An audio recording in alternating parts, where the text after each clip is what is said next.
नमस्कार, मी ज्योतिष मार्गदर्शक राहुल गुरुजी खांडवीकर. आजचा विषय पितृदोषामुळे विवाहाचा विलंब होणे. सगळ्यात मेन प्रामुख्याचं कारण घेऊन आलेलो आहे, की आज सगळ्यांच्या घरात हाच विषय महत्त्वाचा असतो, की विवाह जमायचा म्हणलं की पितृदोष अडचणी निर्माण करतो. मग तो पितृदोष होतो कसा तयार?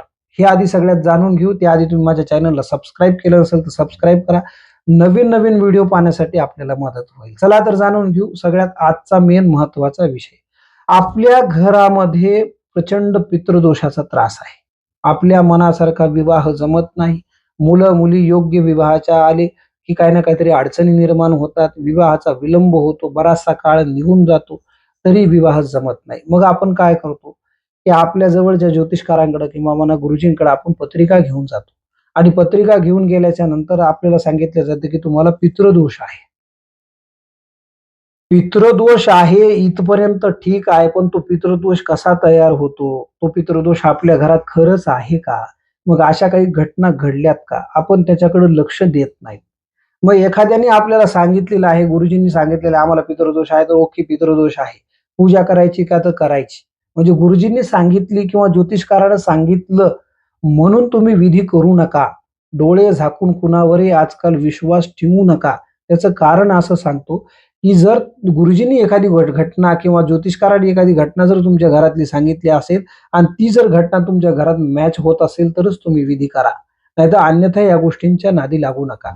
तर आज तुम्हालाच हा व्हिडिओ पाहिल्याच्या नंतर तुम्हालाच लक्षात येईल, की ह्या घटना आपल्या घरात जर घडल्या असत्याल, आज मी जी काही तुम्हाला घटना सांगणार आहे, त्या जर घटना तुमच्या घरात घडल्या असत्याल, तरच तुम्ही हा विधी करा. नाहीतर अन्यथा तुम्ही याच्या नादी लागू नका. चला तर जाणून घेऊ आजचा सगळ्यात मेन महत्वाचे विषय कशा घटना घडतात. जन्मकुंडलीमध्ये 12 स्थानं असतात. प्रामुख्यानं 2 विवाहाचे स्थान मेन 2 प्रामुख्याचे 2 विवाह स्थान कोण आहेत? तर ते सप्तम स्थान आहे आणि पंचम स्थान आहे. उपस्थान आहे अष्टम स्थान आणि भाग्यस्थान. ह्या 4 स्थानांवर जर पापग्रहांचा योग तयार होत असेल तर विवाह विलंब होणार. हे लक्षात ठेवा. सगळ्यात प्रामुख्यानं सप्तम स्थान मुलांच्या पत्रिकेमध्ये सप्तम स्थान हे बायकोचं असतं आणि मुलींच्या सप्तम स्थानामध्ये हे नवऱ्याचं स्थान असतं. पंचम स्थानामध्ये जर पापयोग झाला, तर ग्रहांचा योग झाला, तिथूनही पितृदोषाची लक्षणं दिसून येतात. चला तर प्रामुख्यानं जाणून घेऊ कुठले मेन विषय आहेत. सगळ्यात महत्वाचं की राहू, केतू, शनी हे 3 ग्रह पाप कर्तरी योगाचे कारक आहेत. त्यानंतर हे पितृदोषाचे कारक आहेत आणि शनी हा शापाचा कारक आहे. म्हणजे तुमच्या घराला पितरांचा शाप आहे का? तर शनी दर्शवतो. पितराचा शाप आहे हो, शनी खराब आहे तुमच्या पत्रिकेमध्ये 100% तुमच्या घरात पितरांचा शाप लागलेला आहे. तर जाणून घेऊ हा कसा विषय. सगळ्यात महत्वाचा विषय की तुमच्या सप्तम स्थानामध्ये केतू ग्रहासोबत जर शनी पडलेला असेल तर लक्षात ठेवा 3 पिढ्या आधी पितृदोष तुमच्या घरात झालेला आहे. कसा झालेला आहे? की एखादा व्यक्ती अचानक मृत्यू पावलेला आहे आणि त्याचा विधी तुमच्या घरात झाला नाही. तर सप्तम स्थानामध्ये तुम्हाला तो योग दाखवतो. शनी आणि केतू तो शापित योग दाखवतो. पितरांचा 3 पिढ्यापासून चालत आलेला शाप. त्यामध्ये प्रामुख्यानं दुसरं सुद्धा राहू सोबत शनी पडलेला असेल तरी पितृदोष तुम्हाला 7व्या पिढीपासून पितृदोष दाखवतो घरामध्ये. तो शापित योग मानावा. मंगळ, शनी आणि केतू सप्तम स्थानामध्ये असतील तर लक्षात ठेवा तुमच्या घरात निपुत्रिक व्यक्तीचं धन आलेलं आहे. म्हणजे ज्यांचं निर्वंश झालेला आहे कुळाचा, अशा व्यक्तीचं संपर्कातलं धन तुमच्या घरात आलेलं आहे. मग तुम्ही कुणाची प्रॉपर्टी निपुत्रिकाची विकत घेतलेली असेल किंवा तुमच्या आजोळचं निपुत्रिकाचं धन आलेलं असेल किंवा तुमच्या वडिलांचं कोणतरी मामाचं किंवा आत्याचं असं धन तुमच्या घरात आलेलं आहे, तर तरीही तुम्हाला पितरांचा शाप मात्र लागल्याशिवाय राहणार नाही. अष्टम स्थानामध्ये जर हा योग तयार होत असेल, शनी बुध म्हणा, शनी राहू म्हणा, शनी केतू म्हणा किंवा शनी मंगळ म्हणा, तर तुमचा घरातला वंशी पितृदोष चालत आलेला आहे आणि ते हळूहळू वंशाची वृद्धी खंडत आहे. म्हणजे तुमच्या घरामध्ये जर अष्टम स्थानात असे जर योग काही झाले असतील तर हे समजा की तुमच्या घरामध्ये कुठली तरी पिढी संपलेली आहे. ती पिढी तुटली आहे आणि त्या पिढीचा नाश झाला, परत त्यांचा वंश वाढलाच नाही आणि आता तुमच्या घरात सुरुवात होत आहे. तर हे का होतं? कारण की अतृप्त पित्र हे राहू, केतू, शनीच दाखवतात की तुमच्या घरात अतृप्त पित्र आहेत.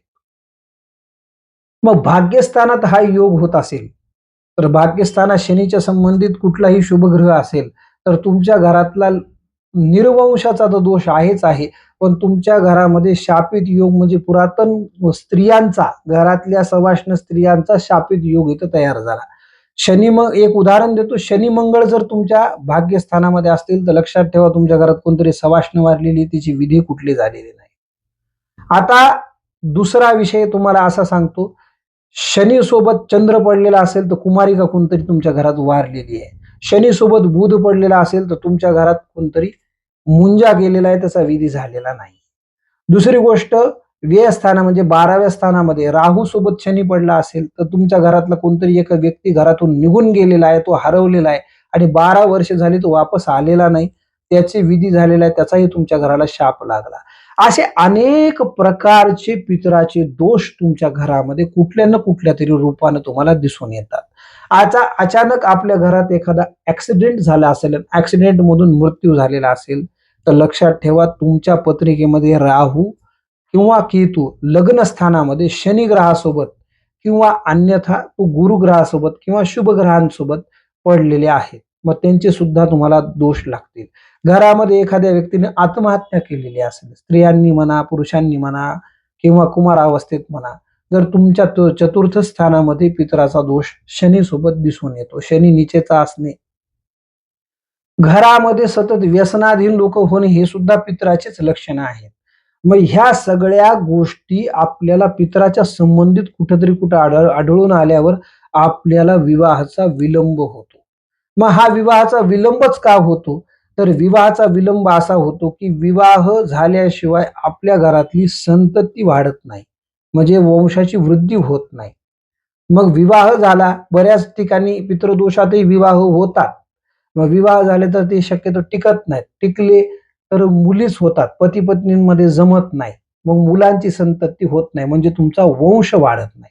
म्हणजे तुमच्या घरामध्ये पितराचं पिंडाचं पूजन कोणी करायलाच तयार होत नाही. म्हणजे तो जन्मच बाळ कोणी घेत नाही.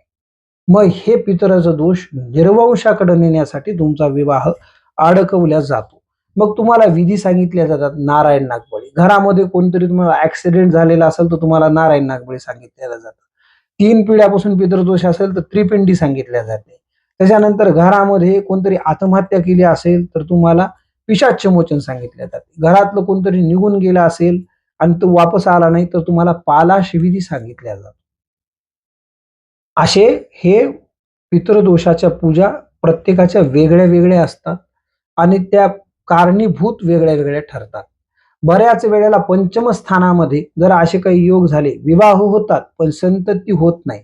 संतती झाली, प्रथम कन्या होते, द्वितीय कन्या होते, तृतीय कन्या होते, चतुर्थ कन्या होते, पण पाचवा पुत्र होतो. मग पाचवा पुत्र हा अल्पायू होतो. हा सुद्धा पितृदोषाचा पंचम स्थानाचा लक्षणाचा योग आहे. त्यावेळेसही तुम्हाला एखादा नारायण नागबळी नावाचा विधी सांगितला जातो. आपल्या घरामध्ये असे निपुत्रिकाचं धन येणं, ते सुद्धा पितृदोषाचंच लक्षण आहे. आपण एखाद्याची प्रॉपर्टी कमी पैशामध्ये घेतली असेल आणि त्याचा आपल्या कुळाला शाप लागलेला असेल, तर ही पितृदोषाचंच लक्षण मानावं. बऱ्याच वेळेला हे सर्व काही करतो. आता आम्हाला लोकांच्या पत्रिका येतात, "गुरुजी आम्ही पितृदोषाच्या सगळ्या पूजा केल्या, तरी पण आम्हाला विवाह आमचा जमत नाही." हे मूळ मेन महत्त्वाचा प्रश्न आज मी तुमच्यासमोर मांडलेला आहे. आम्ही सगळे विधी केले, पण तरी आम्हाला पितृदोषामुळे आमचा विवाह जमत नाही. मग आम्हाला सांगा काय कारण आहे? हे सगळ्यात महत्त्वाचं कारण आहे, तुमची पूजा कशी होते? तुमची पूजा कशी होते ह्याला सुद्धा महत्व आहे. तुम्ही पूजा कुठं करता ह्याला सुद्धा महत्व आहे. सगळे लोक नाशिक त्र्यंबकेश्वरला पूजा जाऊन करतात. पूजा तिथं व्यवस्थित होते का, नाही होते का, हे सुद्धा बघणं गरजेचं आहे. मी कुणावर कुणालाही दोष देत नाही. तुमची पूजा व्यवस्थित होते का हे लक्ष द्यायचं काम तुमचं आहे. गुरुजींनी मला पूजा सांगितली म्हणून मी जाऊन तिथं पूजा केली. मला माहित नाही पूजा काय केली. मी एवढी-एवढी दक्षिणा दिली आणि वापस आलो. काम तुमचं रोखणार आहे. काम त्या लोकांचं रोखणार नाही. तुम्ही पूजा कुठं करता? पूजा किती श्रद्धेने करता? आपल्या पितरांना खरंच मुक्ती मिळतीये का? हा विचार करून पूजा करा. निश्चित तुम्हाला फळाची प्राप्ती आहे. चला तरीही तुम्हाला मी आज उपाय सांगणार आहे. हा उपाय तुम्ही घरचे घरी करा. तुम्ही घरचे घरी केल्यावर याचा तुम्हाला रिझल्ट लागेल. सगळ्यात महत्वाचं प्रामुख्याचं म्हणजे तुम्हाला काळे तीळ घ्यायचे. ते काळे तीळ आपल्याला हा उपाय करायचा आहे, 8 दिवस करायचा आहे. शनिवारी उपाय चालू करायचा आहे आणि हा 8व्या दिवशी संपवायचा आहे. आपल्याला काळे तीळ घ्यायचे. काळे तीळ बारीक मिक्सरमधून काढायचे. घट्ट गोळा होईपर्यंत ते मिक्सरमध्ये फिरवायचे आहे. त्याचा गोळा झाला की त्याचा एक पिंड तयार करायचा आहे. हे पुरुषांनी करायचं आहे, स्त्रियांनी उपाय करू नका. पिंड तयार करा. एक बेलाचं पान घ्या, थोडा दही-भात नैवेद्य घ्या आणि महादेवाच्या मंदिरात जा. तो पिंड जो आहे, तो महादेवाच्या पिंडीवर ठेवा, नाहीतर महादेवाच्या समोर तिथं ठेवून द्या. हे ठेवल्याच्या नंतर दही-भाताचा नैवेद्य दाखवा, बेलाचं पान व्हा, वापस या घरी. हे सगळा उपाय करत असताना तुम्ही सकाळी अनुशापोटी करायचा आहे, चहा सुद्धा घ्यायचा नाही. ब्रश करणे, अंघोळ करणे आणि हा उपाय करणे असा नियम ठेवा. हा लगातार 8 दिवस करा. हा उपाय कोणाला सांगू नका. ह्याच्यातून तुमचा पितराचा दोष नाहीसा होईल आणि तुम्ही महादेवाला दररोज प्रार्थना करा की माझ्या घरातला पितृदोष नाहीसा होऊ द्या आणि माझ्या मुलाचा किंवा मुलीचा माझा विवाह घरात लवकरात लवकर होऊ द्या. हा 8 दिवस नित्य नियमाने उपाय करा. काळ्या तिळाचाच पिंड करायचा आहे. पिंड महादेवालाच अर्पण करायचा आहे आणि आज एका मंदिरात केलाय शनिवारी, त्याच 8 दिवस त्याच मंदिरात त्याच महादेवाला तो पिंड द्यायचा आहे. एक काळजी मात्र आपल्याला घ्यायची आहे. जे महादेवाचं मंदिर आहे, तर त्या मंदिराला 12 वर्ष झालेले असावे प्राणप्रतिष्ठा होऊन. अशाच मंदिरामध्ये, पुरातन काळातल्या मंदिरामध्येच महादेवाला असा तुम्ही उपाय करा. निश्चित फलाची प्राप्ती होईल. अधिक माहितीसाठी संपर्क करा. धन्यवाद.